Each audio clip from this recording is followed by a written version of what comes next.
What's up, Wise Flyers? Today we're going to be talking about which Barclay Arrival card is the best. The Arrival Premier with a waived annual fee or the Arrival Plus with a 60,000 point sign-up bonus. My name is David. I'm the founder of Wise Flies, dedicated to saving you 90% on flights and get free hotel nights by maximizing your everyday spend. If this topic interests you, then please subscribe. Let's get into today's topic. So the Barclay Arrival line has received a lot of attention lately because of the new addition of the Premier card and also of the increased sign-up bonus of the Arrival Plus card. So let's dive a little deeper to see which Barclay Arrival card is the best. So let's start with the Barclay Arrival Plus World Elite MasterCard, offering a 60,000 point sign-up bonus after completing a minimum spending of $5,000 in 3 months. There's an annual fee of $89, which is not waived. There are no category bonuses with this card. You earn 2% on every purchase. You could redeem your miles for travel to get the most value, but you could also get cash back, merchandise, gift cards, but to be honest, those are all a ripoff. You're better off using it towards travel. That's because you get 5% back with each redemption that you make on travel. The Barclay Arrival Plus is right for you if you are an average traveler without a huge need for airline miles and would most likely redeem your rewards for a statement credit for various types of travel.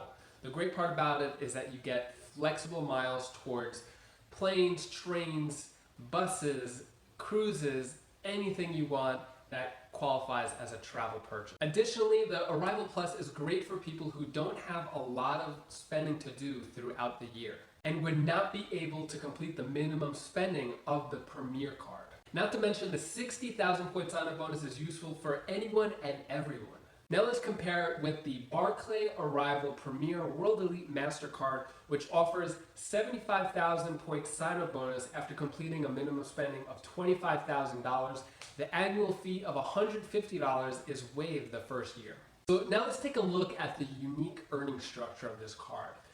Earn 2 miles per dollar spent on every purchase, just like the Arrival Plus. Each year, earn up to 25,000 loyalty bonus miles in addition to unlimited 2 times the miles per dollar spent. Spend $15,000 on purchases and you get 15,000 miles. Spend an additional $10,000 on purchases and get an additional 10,000 miles. Now let's look at the redemption structure. So it's a lot more flexible and fluid than the Arrival Plus. You actually have the ability to transfer to airline partners and potentially get more value out of the miles. But let's take a closer look and see if that's actually possible.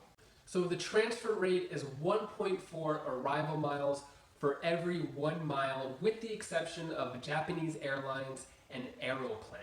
For whatever reason, Japanese Airlines and Aeroplan are a rate of 1.7 Arrival miles to 1 JAL mile. And here's a complete list of all of the transfer partners. There's Aeromexico, Aeroplan, Air France, KLM Flying Blue, China Eastern, Etihad, Ava Air, Japan Airlines, Jet Airways, Malaysia Airlines, and Qantas.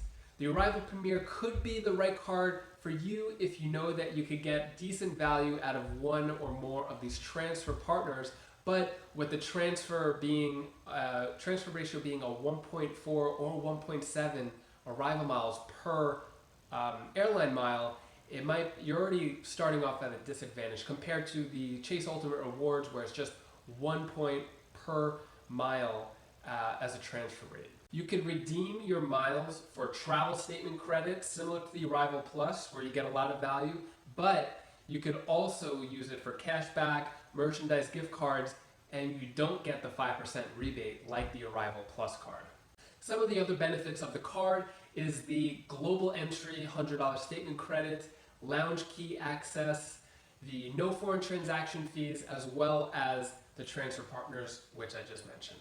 The Premier card does offer more flexibility because you can get cash back or the travel statement credit, just like the Arrival Plus, but you can also get transfer partners as well. Lastly, if you can meet the high spending requirements of the Premier card, it may be worth it to you because you get an additional 18,000 miles when you complete the spending.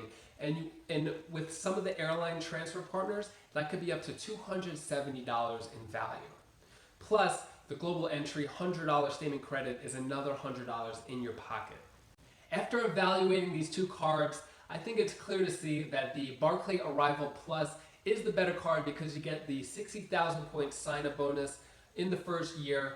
With the annual fee being $89, you get $540 in value with the 5% rebate. Also, the average person may not be able to complete the minimum spending that the Premier card requires, which is why we're going with the Barclay Arrival Plus as the better card of these two.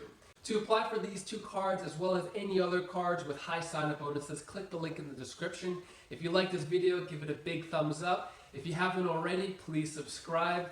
Thanks for watching. See you next time.